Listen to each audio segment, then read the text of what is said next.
And Shiva టైంలో వినోద్ బాల అనే artist first బిగినింగ్లో తన మీద ఒక ట్రయల్ షూట్ చేశారని, నాగార్జున క్యారెక్టర్ని వినోద్ బాల అని పెట్టి చేశారని. ఆర్టిస్టులు కావాలంటే తనే మొత్తం కోఆపరేట్ చేశారని. అలాంటి వినోద్ బాలాకి మీరు జేడీ క్యారెక్టర్ ఏదో ఇస్తారని అనుకున్నారు, తర్వాత అది కూడా ఇవ్వకుండా సినిమాని ఫినిష్ చేశారు. ఆయన మొన్న ఇంటర్వ్యూ చేసినప్పుడు కూడా అదే చెప్పారు వినోద్ బాలా గారు. దాని మీద వినోద్ బాలా నాకు ఎవరో మీరు ఇంటర్వ్యూ చేస్తే నాకు ఒక లింక్ పంపారు ఎవరో, మీరు అది ఆ లింక్ నేను కొంచెంసేపు చూసాను, అది ఆ ఇంటర్వ్యూలోది. నాకు ఫస్ట్ నాకు గుర్తురాలేదు తను ఎవరో. తర్వాత నాకు శివాలో ఫ్రెండ్స్ గ్రూప్లో ఎక్కడన్నా ఉంటాడా అనుకున్నా.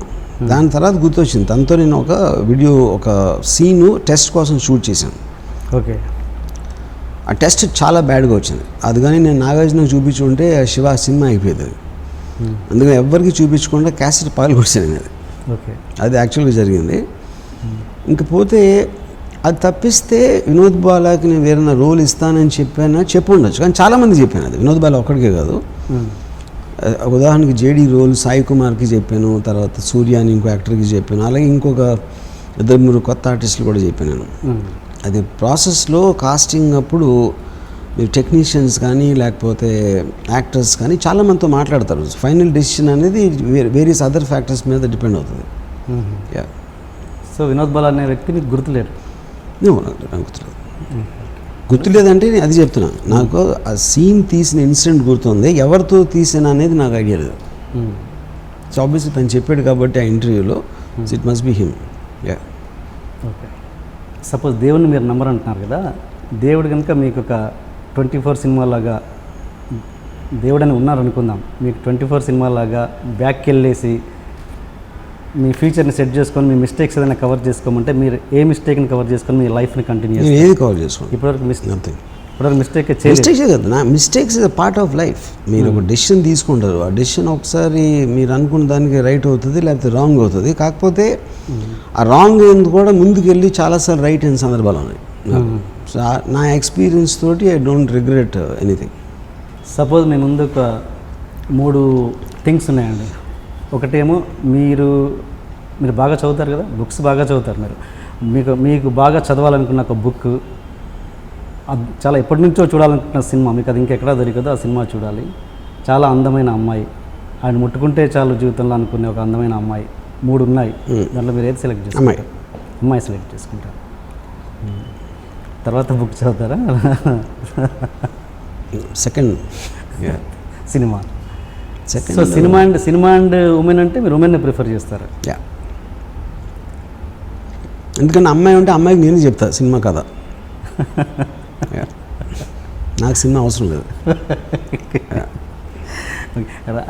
ఆర్జీవిని కిడ్నాప్ చేసి సపోజ్ ట్విట్టర్ అమ్మాయి మందు లేని ప్లేస్లో లాక్ చేసి పెడితే ఏంటి పరిస్థితి? నేను I live in my mind. నాకు ఒక ఎక్స్చేంజెస్ ఆస్పెక్ట్ అనేది అవసరం లేదు. So I can create my own world. నాకున్న ఇమాజినేషన్లోనే నేను అమ్మాయిల్ని అన్నిటినీ సృష్టించగలుగుతాను. ఇమాజినేషన్లో. Yeah, okay. సినిమా విషయంలో సార్, సర్కార్ సినిమాలో ఒక సీన్ షూట్ జరుగుతున్నప్పుడు బాంబ్ బ్లాస్ట్ బయట ఏదో చేయాలంట అభిషేక్ బచ్చన్తో. లోపల అమితాబ్ బచ్చన్ గారి క్లోజ్ తీసుకోవాలి ఆ మర్డర్కి బ్లాస్ట్కి సంబంధించిన reaction.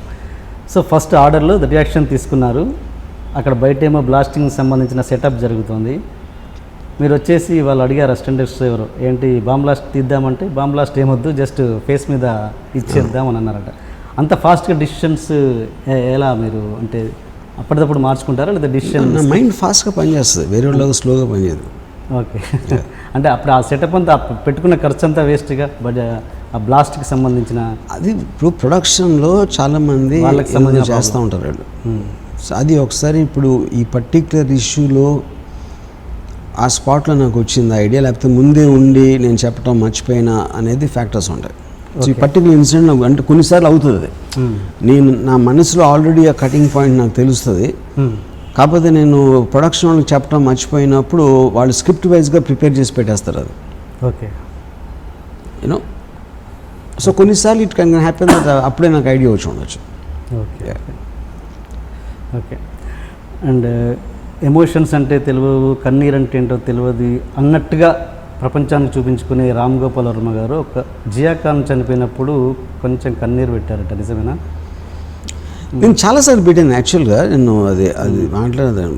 Jiya Khan also was one case definitely. అంటే కొన్ని వెన్యూస్ వేరే సార్లు చూసి ఉండకపోవచ్చు, అక్కడ కెమెరా ఉండకపోవచ్చు. ఇది కూడా కెమెరాలో మీరు ఏడవలేదు? ఈ సందర్భంలో కూడా మీరు కెమెరా ముందు ఏడవలేదు? కెమెరా ముందు వేసి అనుకుంటా లేదు, ఒక ఇంటర్వ్యూలో వచ్చింది. అవునా? Okay okay. ఏంటి అంత అటాచ్మెంట్ ఏంటి? అది నాకు తనకి సంబంధించింది. ఓకే సరే, అంటే ఓకే.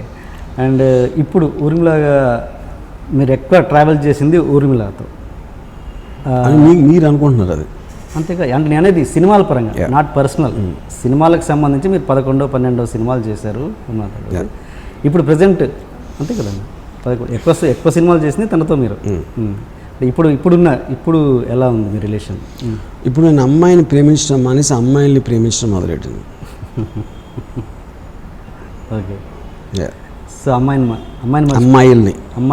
వేరే అమ్మాయిల్ని, అందరు అమ్మాయిల్ని ప్రేమించడం మొదలుపెట్టింది. అంటే ఇలా మీరు ప్రతిసారి ఇలా ఏమంటారు, మిమ్మల్ని మీరు నెగటివ్ చేసుకోవడంలో ఎక్కువ ఇంట్రెస్ట్ చూపుతుంటారా? ఇలా నెగిటివ్ అని మీరు అనుకుంటున్నారు. నేను ఏంటి అనేది నేను ఎక్స్ప్రెస్ చేస్తున్నాను. దాని మీద ఒపీనియన్ అనేది వాళ్ళ సెన్సిబిలిటీ వాళ్ళకున్న బ్యాక్గ్రౌండ్ బట్టి అర్థమవుతుంది. ఓకే. మీరు తెలుగులో మీది వంగవీటి చివరి సినిమా అన్నది కన్ఫర్మ్ అండి? మళ్ళీ గోవింద అదే మళ్ళీ రిపీట్ అవ్వబోతుంది? లేదు, ఈసారి భగవంతుడు గోవింద వెంకటేశ్వర స్వామి సాక్షిగా ఇదే నా చివరి సినిమా. అది కూడా మళ్ళీ అప్పుడు ఆ మూడు ఉందంటారేమో? అదే నేను చెప్పాను కదా ఇప్పుడు. ఓకే. ఏంటి అంత కరాకండి నిర్ణయం తీసుకోవడానికి కారణం? నేను తెలిసిన చేయను అంతే. ఇప్పుడు నాకు బోర్ కొట్టింది తెలిసిన.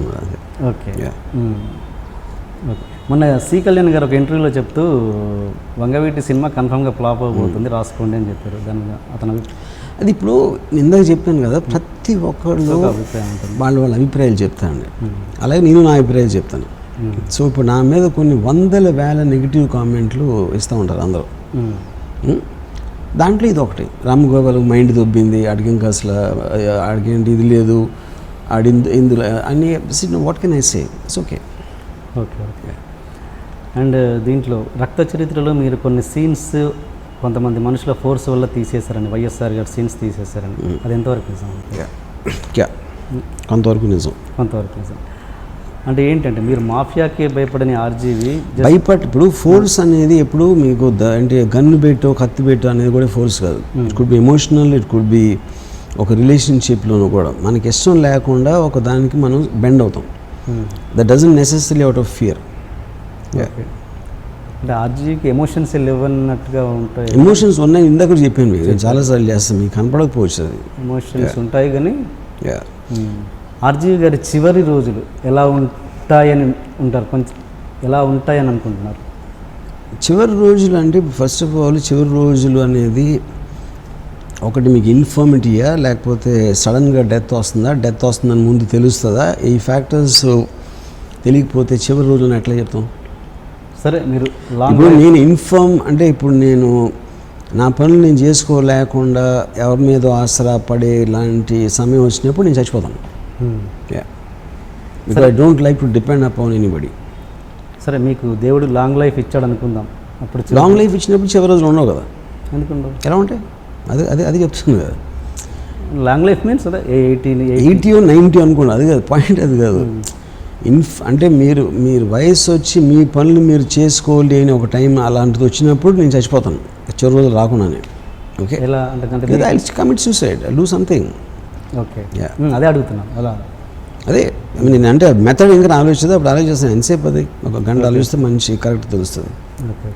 జియా ఖాన్ సూసైడ్ చేసుకుంది కదా, దాని మీద మీ అభిప్రాయం ఏంటండి? అది అభిప్రాయం ఉంటుంది. ఆబ్వియస్లీ ఎవరు ఏం చేసినా వాళ్ళకు అప్పుడున్న మానసిక స్థితిలో ఎలాంటి ఫ్యాక్టర్స్ని ప్రెజర్ చేశాయన్న దాని మీద నుంచి అలాంటి డెసిషన్ వస్తుంది.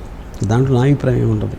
అసలు సూసైడ్స్ మీద మీ అభిప్రాయం ఏంటి? సూసైడ్స్ ఐ థింక్ ఇట్స్ ఇప్పుడు ఆ సర్కమ్స్టాన్సెస్ ఫేస్ చేయనప్పుడు ఎగ్జాక్ట్లీ ఏ పరిస్థితిలో మనిషి తనకున్న ఒక స్ట్రెంగ్త్ ఆఫ్ మైండ్ కానీ ఆ పరిస్థితి కానీ రకరకాల కారణాలు, ఆ కారణాలు అనేది ఏ రెండు సూసైడ్కి ఒకటే ఉండదు. అలాంటప్పుడు దాన్ని జనరలైజ్ చేసి చెప్పడం అనేది కరెక్ట్ కాదు.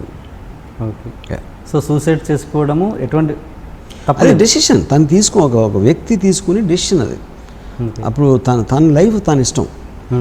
అప్పుడు తన లైఫ్ని ఏ కారణం చేత తను సూసైడ్ చేసుకున్నారని నిర్ణయించుకున్నారో ఆ ఫ్యాక్టర్స్ని సరిచేసే ఒక కెపాసిటీ మీకు లేనప్పుడు నోరు మూసుకుని కూర్చోాలి. ఓకే. ఓకే. అంటే జియా ఖాన్ చనిపోయే ముందు ఒక 15-20 రోజుల ముందు మీ ఆఫీస్కి వచ్చారని ఏదో మీకు చెప్పడానికి ట్రై చేసిందని, అది ఏం చెప్పేదో తను అన్న గిల్టీనెస్ మీరు ఇప్పటికీ ఫీల్ అవుతారని. అవును. నిజమేనది? అవును. ఓకే. ఓకే. కిల్లింగ్ వీరప్పని మళ్ళీ హిందీలో చేయాలని ఎందుకు అనిపించింది మీకు? అది నా ఇష్టం. అది అంతే. అంటే ఇమీడియట్గా తీశారు కదా? ఇమీడియట్గా తీసిన 10 సంవత్సరాల తర్వాత తీసిన నా ఇష్టం అది. ఓకే. సునీల్ జోషికి ఒక నటుడిగా ఎన్ని మార్కులు ఇస్తారు మీరు? సునీల్ జోషికి సారీ సచిన్ జోషి. నేను ఏ యాక్టర్కి మార్కులేను. ఏ యాక్టర్ అయినా నేను ఇచ్చిన రోలు నాకున్న క్లారిటీ బట్టే తన పర్ఫార్మెన్స్ వస్తుంది. యాక్టర్ అనేది అంటే ఒకటి మీరు అనుకున్న దానికన్నా ఎక్కువ వర్సిటాలిటీ ఉన్నది ఒక టైప్ యాక్టర్ ఉంటాడు. మీరు అనుకున్న రోల్లో ఫిట్ అయ్యే యాక్టర్ ఒకడు ఉంటాడు. Okay. Sachin belongs to the second category. అంటే కొంతమంది డైరెక్టర్లు ఉంటారు, ఆ డైరెక్టర్ల కింద ఆ నటుడు కనుక యాక్టింగ్ చేయలేకపోతే ఇంకా నటుడిగా కెరీర్ కొనసాగించడం వేస్ట్. అలాంటి డైరెక్టర్లో మీరు కూడా ఒకరు. మీ సినిమాలలో నటన రాకపోతే ఇంకా అతను నటన కెరీర్ ఉండకపోవడం బెటర్ అని. అలా సచిన్కి మీరు ఎలా? నేను అదే చెప్తాను, ఇప్పుడే ఎక్స్ప్లెయిన్ చేశాను. అప్పుడు సచిన్ చేసింది నేను డిజైన్ చేసిన క్యారెక్టర్కి తను పర్ఫెక్ట్గా చేసాడు. ఓకే. అప్పుడు అది నచ్చకపోతే అది నా తప్పు అవుతుంది, అతను తప్పు అవుతుంది. ఎందుకంటే నా విజన్కి సరిపడా తను చేసాడు కాబట్టి. Please subscribe to iDream. Please subscribe for more videos.